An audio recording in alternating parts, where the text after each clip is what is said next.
Hello, I'm Peter Towers, Managing Director of VSS BizTools. Welcome to this webinar today as part of our series, Tools to Create Opportunities. And today I'm going to show you the Selling a Business product package that we have introduced for our clients within ESS BizTools. There's numerous items to consider when planning the sale of a business. It's not just a matter of your client waking up this morning and saying, it's a lovely day, perhaps I should sell my business. Well, some do, of course, but it's not the best way, is it? The best way is to plan it, and that's very important, to look at a range of considerations, and that's what I'm going to share with you today, because I think that is what accountants, bookkeepers, business advisors, or chief financial officers offering these types of services to SMEs should be very conscious of, encouraging your client to plan when they're going to sell their business. And I think one of the key questions is, what does your client think their business is worth? Get them to write it down, perhaps have a conversation with them to understand how they determined that figure. And then I think you should undertake a valuation of the business, pardon me, based on the strategies that we've outlined in this product package. And invariably, there will be a gap. And I think that's one of the great challenges that you then have as a professional advisor, to sit down with your client and determine strategies to bridge the gap. And that bridging the gap exercise might take a year, 2 years, even 3 years to fully implement. And hopefully by the end of that, the client will receive a value and be able to sell their business for something very similar to what they had originally estimated. But the house might have to get put into order first and various changes made. And we're going to discuss some of those today. So selling a business.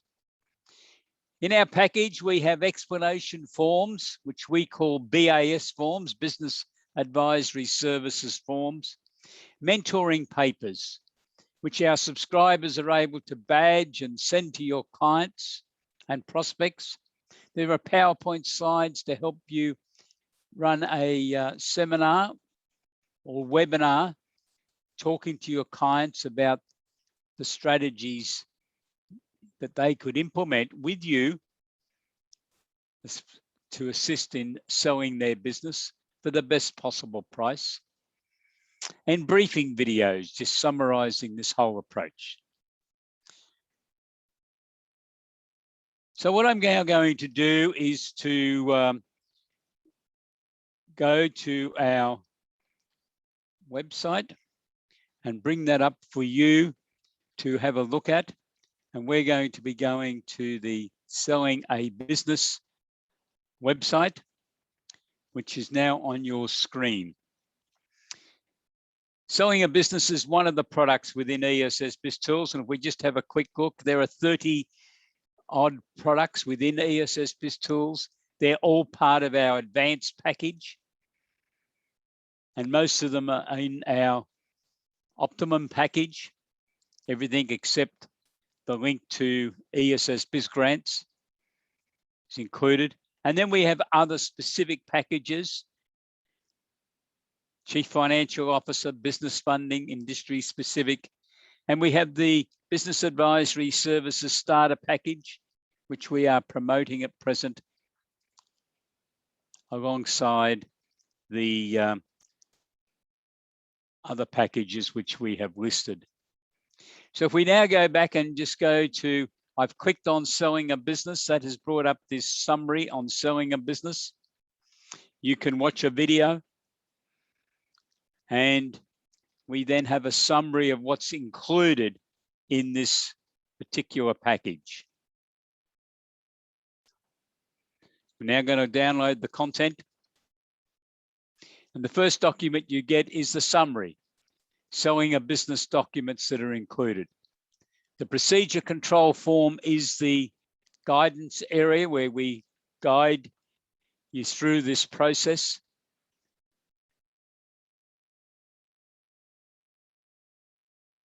You can see there's a whole series of documentation. You probably don't need all of this for every client, but I'm sure that over a year, if you give advice to, say, 10 of your clients who are wanting to sell their businesses, you'll use most of this material to help your client get a better value for their business. You see there's some papers there on valuation of a business, preparation for investment readiness, valuation of emerging companies, valuation negotiations, selling a business, and the PowerPoint slides. So there's a fair bit of material. I'm going to start with the procedure control form so you understand what we mean by a procedure control form.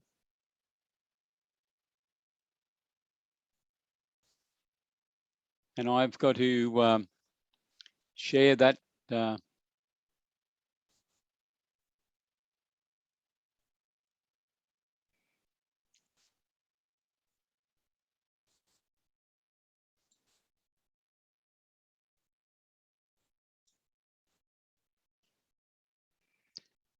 document.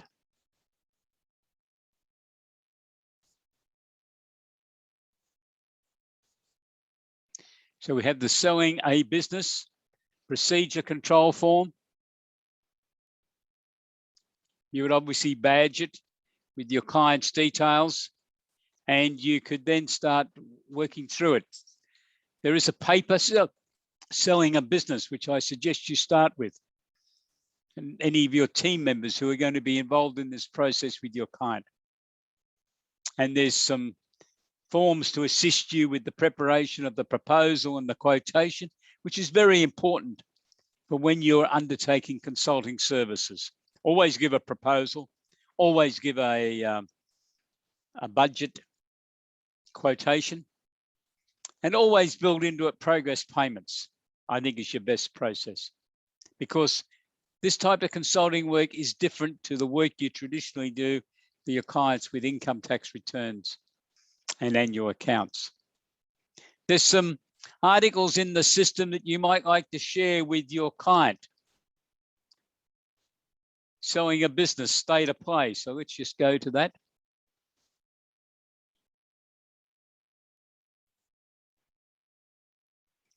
We're going to bring that up from the system now. We'll just click on there.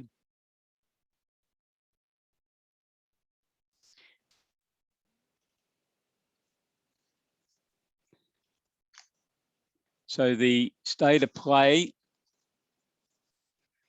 documentation gives you a summary of matters that you can discuss with your client so that they have a better understanding of what's involved when it comes to selling their business. And one of the key comments we've got here is many businesses are not ready for sale, not ready today, because they're highly dependent on the owner's day-to-day input. So what's going to happen if your client's not there? Are some of the team going to be trained up? Because some people, when they buy businesses, are not particularly interested in managing them on a day-to-day basis. So the more work that can be done by the team that's going to be retained by the purchaser, the better. And there needs to be a clear organizational structure. People need to be able to make decisions. There needs to be documented systems and processes and procedures. And this is where you may find that there needs to be a delay. These systems need to be upgraded if you are going to help your client get the maximum value for their business. And sometimes this could be, these are 2 to 3 years. That might be for uploading some surplus stock, reducing debtors' days outstanding.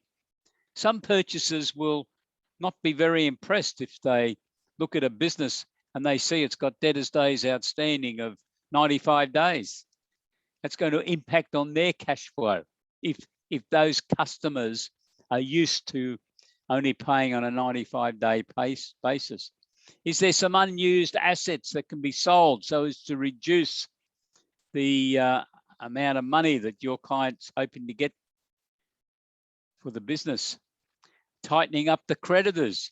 Again, it's a bad indication to a potential buyer if when they look at a creditor's days outstanding, they see that creditors' days are over 100 days. They will then probably inquire what are the terms of trade. And if they find that they're generally around 30 to 40 days, they're going to be suspicious that this business is having cash flow problems. Perhaps the owner should initially replace themselves with a general manager. And it's also not a bad strategy to think about securing the key people with some sort of contracts, bonus payments, to get them to agree to stay there so that the new owner can bed down the business under their control. The system documentation, improving the bottom line profitability for the future maintainable profit calculation, because that is what the purchaser is going to be preparing or having their advisors to prepare. Our suggestion is you take the client through this process first so they can understand how a purchaser or a potential purchaser is going to go about appraising their business. And is the marketing strategy that's in place sufficient to generate sufficient sales to produce the after-tax profit that is going to be needed to substantiate the valuation? If the after-tax profit is $200,000 and the client is thinking that the business is worth $2 million, they've got big problems because that's a 10 times multiplier. That's what companies aspiring to be a public company by undertaking an initial public offer are normally valued at around 10 times. The average listed public company in Australia, when you take the whole of the stock exchange, is a multiplier of around 15.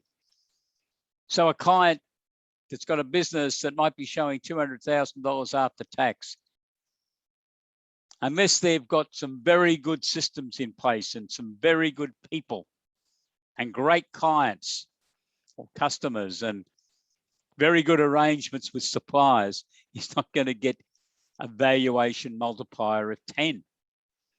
So we need to make sure the clients have been realistic. That multiplier value might be around 4, maybe to 5. So we've halved what the client's expectation might be. Now, perhaps over a 2 to 3 year period, you can encourage them to make some changes, which might get the business up to being worth $2 million, but it's probably going to be because the after-tax profit in that 2 to 3 year period has been able to be increased to around $400,000. And the multiplier then of 4 or 5 or maybe 6, if there's great systems in place, will generate the $2 million. But that's the value gap that we're talking about.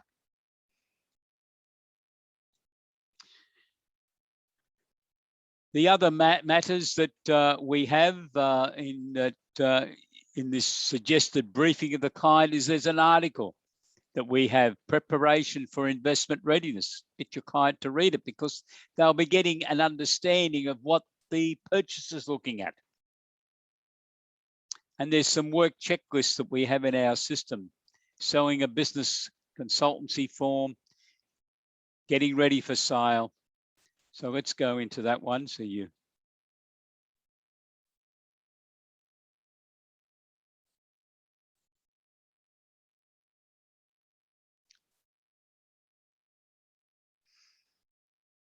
we'll just go back here.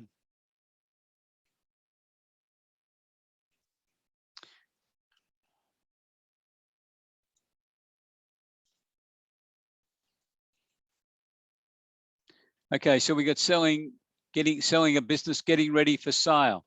What changes are necessary to improve the value? Sort of things we've just been talking about, the staff, the customers, having negotiations with suppliers, making sure the suppliers are going to be willing and able to continue to supply products to a new purchaser.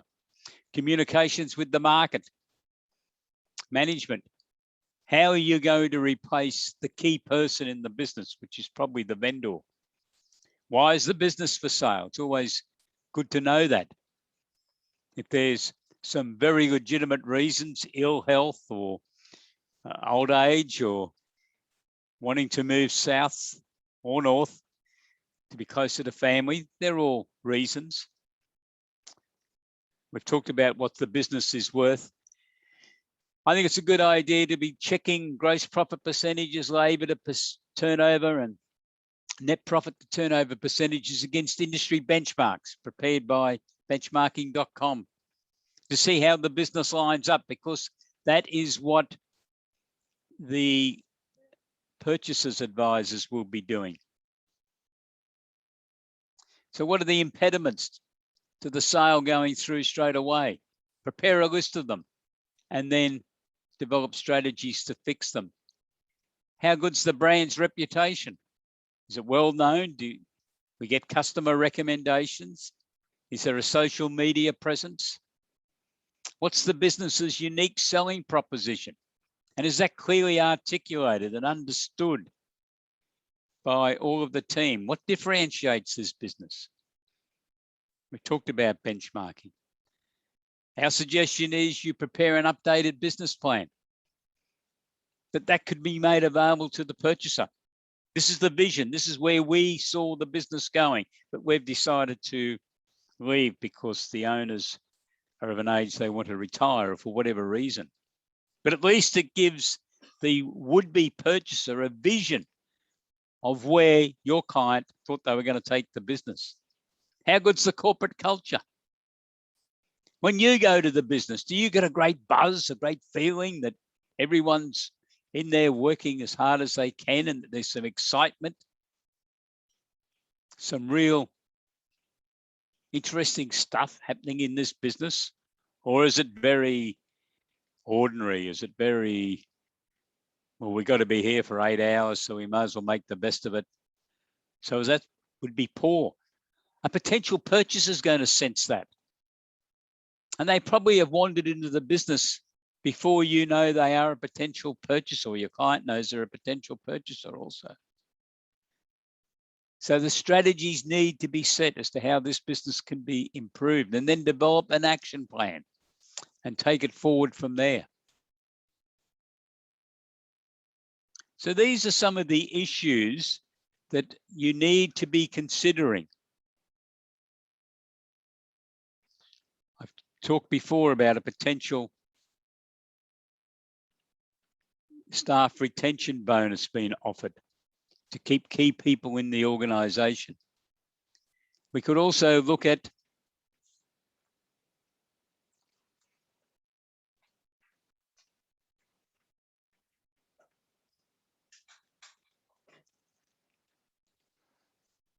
the valuation of the business, so that you have the basis for saying to your client what you think the business is worth. So what's the owner think it's worth? If you prepared the report, what's the valuation gap that we talked about before? Look at the business as if you were acting for the potential acquirer of the business. What would you be saying to them? What changes do you think an acquirer would make? Could some of these changes be made now? Will they improve or enhance the valuation? Unless there's a real urgent situation, does an extra couple of years really make a difference, especially if the value of the business can be raised by a significant amount of money because proper strategies have been put in place? What key assets? And the key area that I think a lot of people miss out on is intellectual property. Is it documented? Who owns it? Or is it all in the owner's head?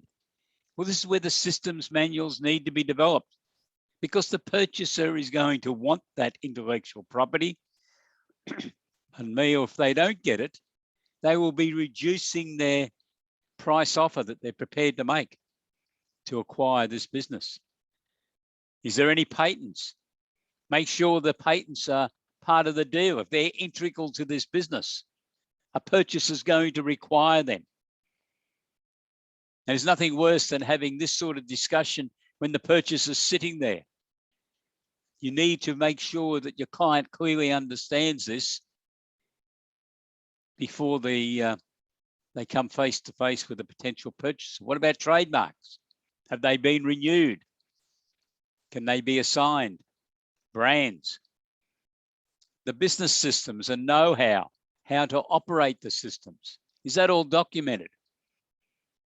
Or is it some sort of information that's been very closely guarded by the owner's son who's looking after that, or their daughter? Mightn't be there on a day-to-day basis, but they've set up all the computer systems. Well, that information needs to be ultimately disclosed so the purchaser can utilize that. That's what they're buying. Make sure your client understands the valuation process. This is an opportunity to clean up the profit and loss account before. Get rid of some expenses that are no longer necessary. Tidy it up, because the key is, what is the future maintainable profit? Now, how might you go about improving the multiplier? I indicated before that the average multiplier in Australia, based on the listed stock exchange companies, is 15. There's some that are considerably higher than 15, of course, and there's some that are lower. But on average, that's about the figure.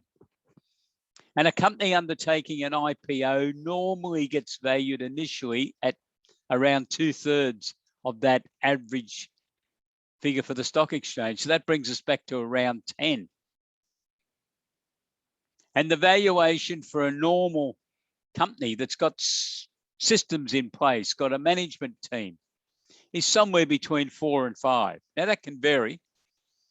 If they've got a huge credit business and debtors days outstandings 125 days, well, they may have some problems in getting even a valuation of 4 to 5 times. But you need to go through and analyze that. But if they're doing an IPO and they were making $400,000 after tax, and I firmly believe that tax is a cost that should be deducted. I know some people still value businesses, SME type businesses, and don't include tax. Well, unless there's a magic formula that those people don't pay tax, you should be including it as a cost in the multiplier. So in this example I've got on the screen, we've got an after-tax profit of $400,000, a multiplier of 10. The business is worth $4 million because it's going for a stock exchange listing. Once it's listed, it's probably going to be worth $6 million, 15 times. And this tends to happen. And it may even be valued at a higher figure. Might be valued at 20 times, $8 million. But we're talking generally about advising SME type companies who are probably not doing an IPO. But I've acted for a few of these companies who are on a journey. They're wanting to scale up. And they ask you questions about, well, how can we improve this multiplier? I think it comes back to corporate governance. Do they have at least a board of advice that meets regularly and advises the directors and leadership team on various matters?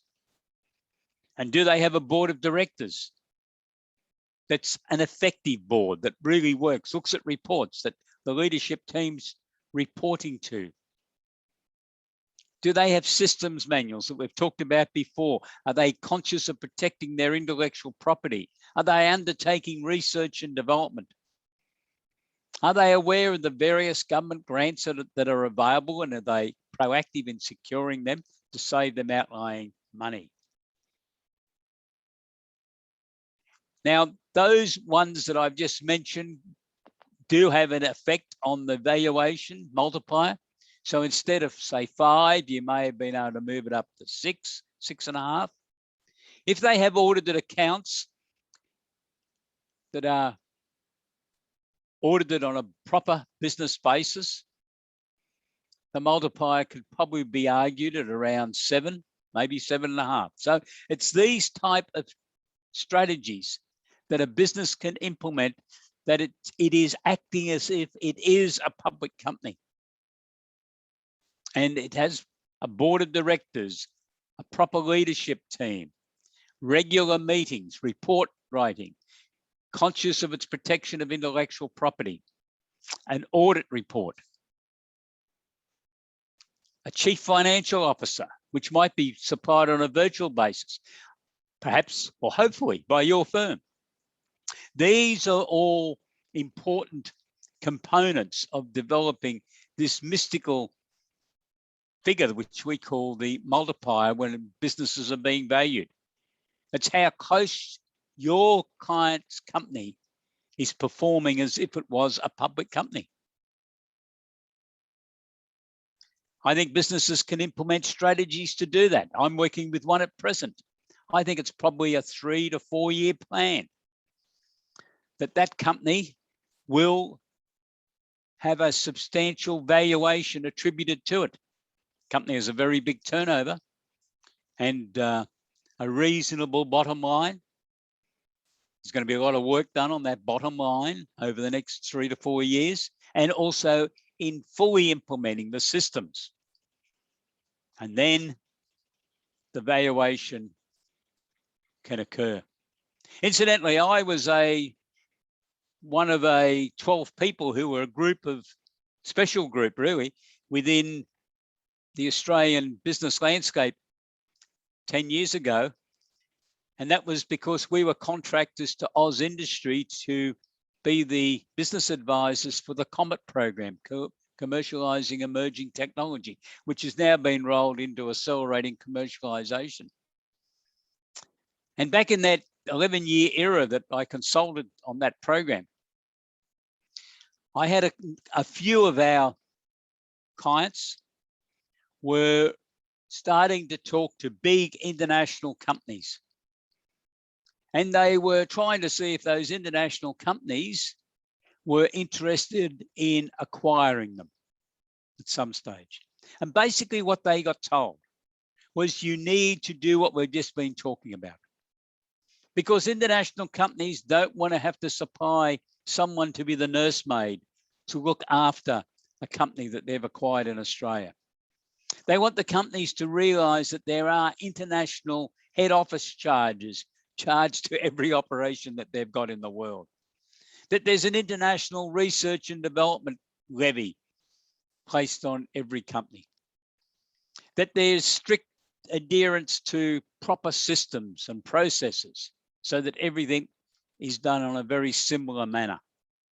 And the message that these companies were getting back from those big international companies was that if you want to sell your business to us, you get it as close as you can to look like a public company and have an informed leadership team who are prepared to stay with the business.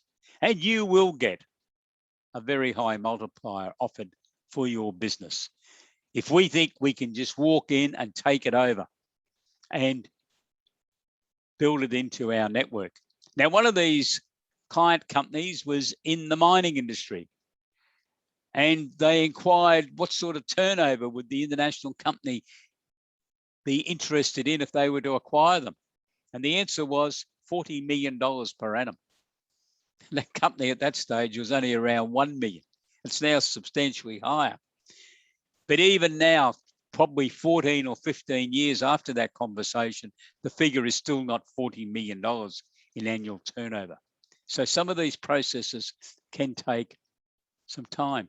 So hopefully that's giving you some idea of what can be blended into this whole process of how do we help clients to get their businesses to a situation where they get the best possible valuation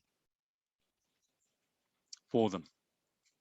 I've now clicked on to the action plan for bridging the gap, because I think this is real part of real accounting advice that you can be giving to your clients to help them on this journey.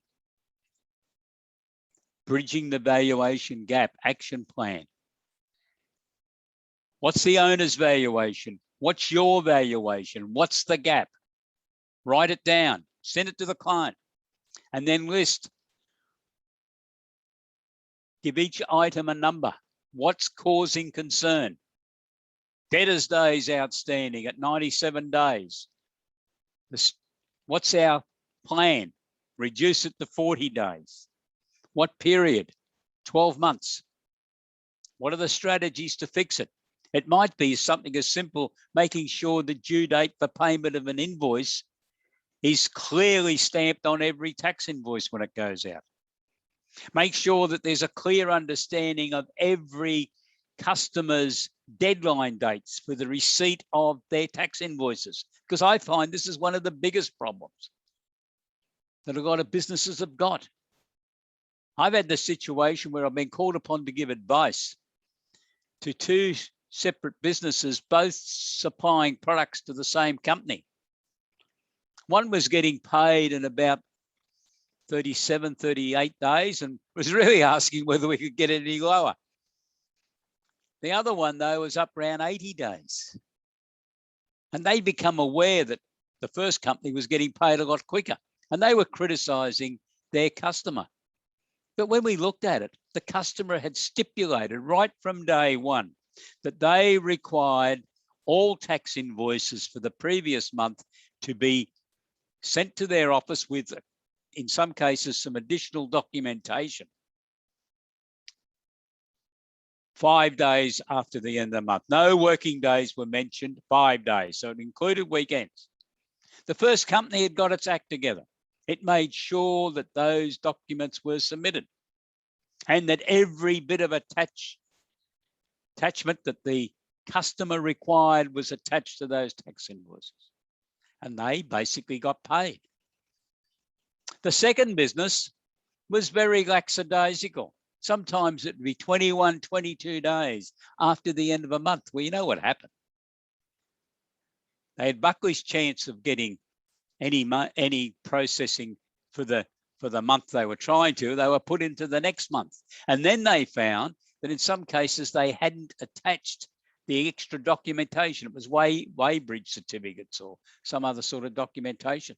And because they didn't have that, it then got passed from the head office, which was in Melbourne, back to the operational centre, which was in central Queensland, with a request, well, you need to attach this. So you know the result of all that. In the meantime, there was no payment made. So this can be one of the problems. And sometimes it becomes historical within a business. They just keep on doing this. Well, it's going to make that debtors days outstanding very high. And purchasers do look at this, because if you were advising that client as the purchaser or potential purchaser of that business, what would you be saying to them? Well, we're going to need plenty of cash when you buy this business, because look at their debtors days outstanding. It's very high. And the assumption is, until it can be changed, is that the customers are just going to continue to pay like they've always paid this business, 98 days. So identify the strategies to be fixed. It's very important so that these things can be overcome.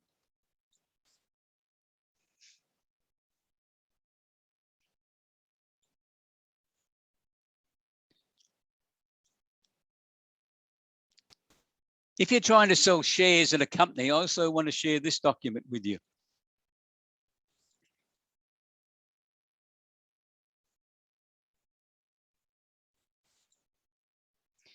This is a due diligence checklist that I prepared a few years ago because one of our clients needed it. They were selling to a public company, and they were asked to produce a due diligence document, so we wrote one for them.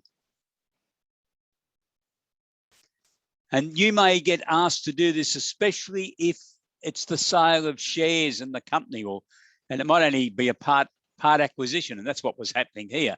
But the other company was acquiring about a 40% equity. They wanted to know who this company was. And public companies have got additional, listed public companies, I should say, they've got additional responsibilities, haven't they? So they need to make sure that everything's right in the organisation. So this is this sort of document. Tell us about the corporate structure. I think it's a good idea if your client's selling shares in the company that they prepare this sort of document. Who are the shareholders? And this is very important, of course, if it's only a minority type acquisition. What options have been issued? Is there any agreements that shares are not to be diluted by further issues? This can come about through shareholder agreements that you would have to look at. That's exactly the next item, the shareholders agreements or term sheets. What potential restrictions is a major acquirer of shares in the company going to encounter? Is there veto power held by certain groups? Can some of them appoint directors? Can they remove directors? Who are the directors? Who's the chairperson? Does the chairperson have a casting vote? How often does the CEO meet with the chairperson? I've had situations where I got told, oh, once every 3 months. Answer, you're not serious, are you? So you wouldn't want to tell that to someone that was going to acquire 40% interest in the company, I don't think. Does the chairperson conduct evaluation reviews of the CEO and other senior staff? Are there any share options or other incentives for the chairman? How often do directors meet? Where can the minute book be reviewed? Because that would be very important if your client was acquiring shares, wouldn't it? What deals have been done? And this could be 100% acquisition in your client's position. And I've had that situation where the only way the deal could go through was to sell 100% of the shares in the company. And that particular company at that stage was about 40 years old. Actually, as a young accountant, I'd been involved through the firm I was working for in working on that client. In fact, I found some of the journals, etc., that I'd written. So what does the minute book tell us? There may have been certain agreements made that your client might not be very happy with, so might not want to go ahead and buy the shares. What happens at directors' meetings? So this form takes you through a whole process. Who's the company secretary? Is there an audit committee? Is there an auditor? Where are they with the Australian Security Investment Commission? Are all the documents lodged? Who's the team? What's their agreements? So hopefully you've got a good idea now what this form is covering. It's a full summary of the company, which I believe that if your client's wanting to sell shares in the company and get the best price, this sort of disclosure is very necessary.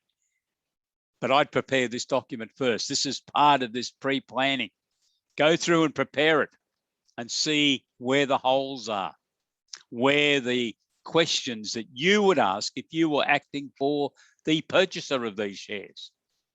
And then sit down with the client and try and get it all fixed. Is there an asset register? Who owns the titles to the premises? Where are they? Or are all the premises held by another entity? Is that part of the deal? Does the purchaser know it's not part of the deal? What's the zoning? So there's a whole range of issues. Is there town planning approval? Let's look at the financial side of it. What facilities has this company got? So hopefully that gives you an idea of what's included in this particular material. So what do you need from the buyer?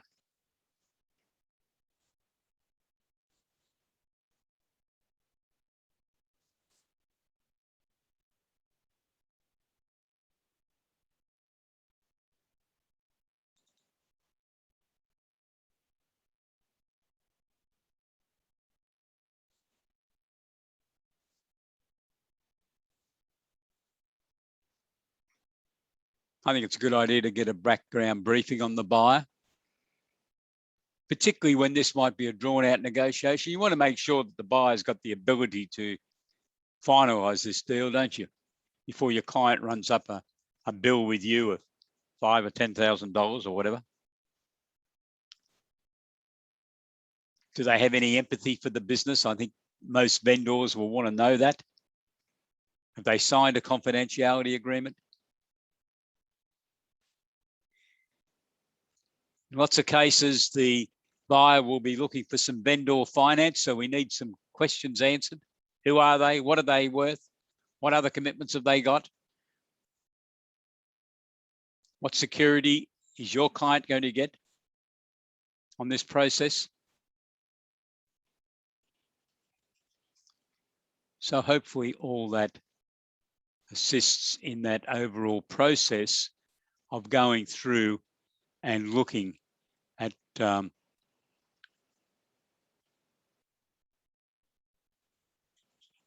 what happens in the business.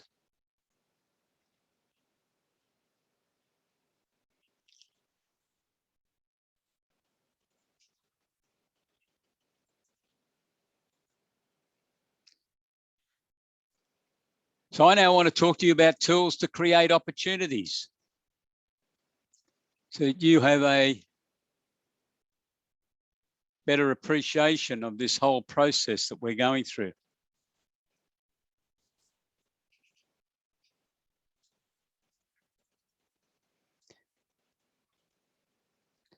We have a special promotion, 7 great products.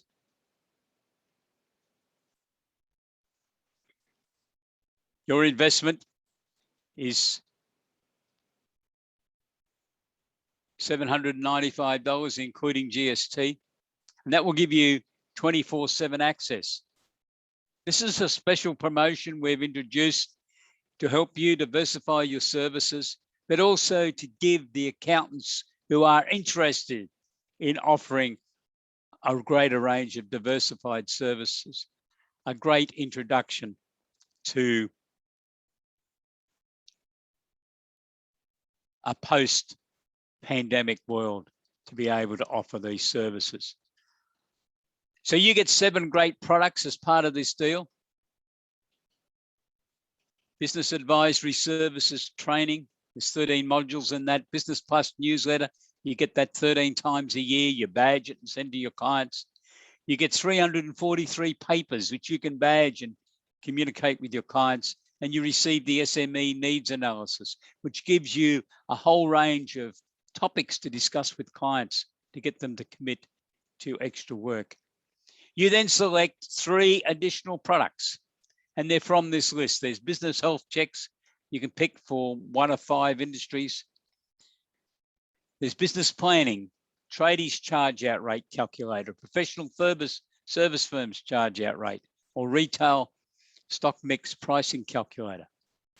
There's material to assist you to advise clients on buying a business. There's client mentoring and coaching. There's client seminars. There's crowdsourced funding, equity raising, helping your clients raise up to $5 million in 12 months. There's a debtors management system, and there's early stage innovation company, capital raising. There's government grants. There's leadership modules, and there's material on the personal property securities register. There's also selling a business, the product we're talking about today. We've got a debtor systems manual that you can customize to suit your clients. Succession planning and survival in difficult times. You pick 3 of those, you get the original 4, you're underway. You can get yourself started in business advisory services without sitting back and talking about it. I think there's going to be boom conditions over the next 12 months. That's the report starting to come out of America. The real challenge is going to be whether you're going to be able to really get involved in this time of servicing these clients. So do you need more information, or are you ready to make a subscription? You can get the Tools to Create Opportunities product package and the subscription form by sending me an email. peter@essbiztools.com.au, and my friendly team will send you back that material. And if you're interested in subscribing, you just go onto our website, www.essbiztools.com.au. The next webinar in this series is next Tuesday, the Tradies Charge Out Rate Calculator, a must viewing if you're really interested in offering diversified services to your clients. And on Thursday of next week, we've got business health check showing you how they work, and the example is going to be for supermarkets. Now, to register for either of those webinars, just go to our website, please, www.essbiztools.com.au/webinars. If you want to contact us, there's our contact details. Send an email to me, please, peter@essbiztools.com.au. You can ring me on 1-800-232-088 or visit our website, our brand new website. I'm keen to get your feedback as to what you think about it.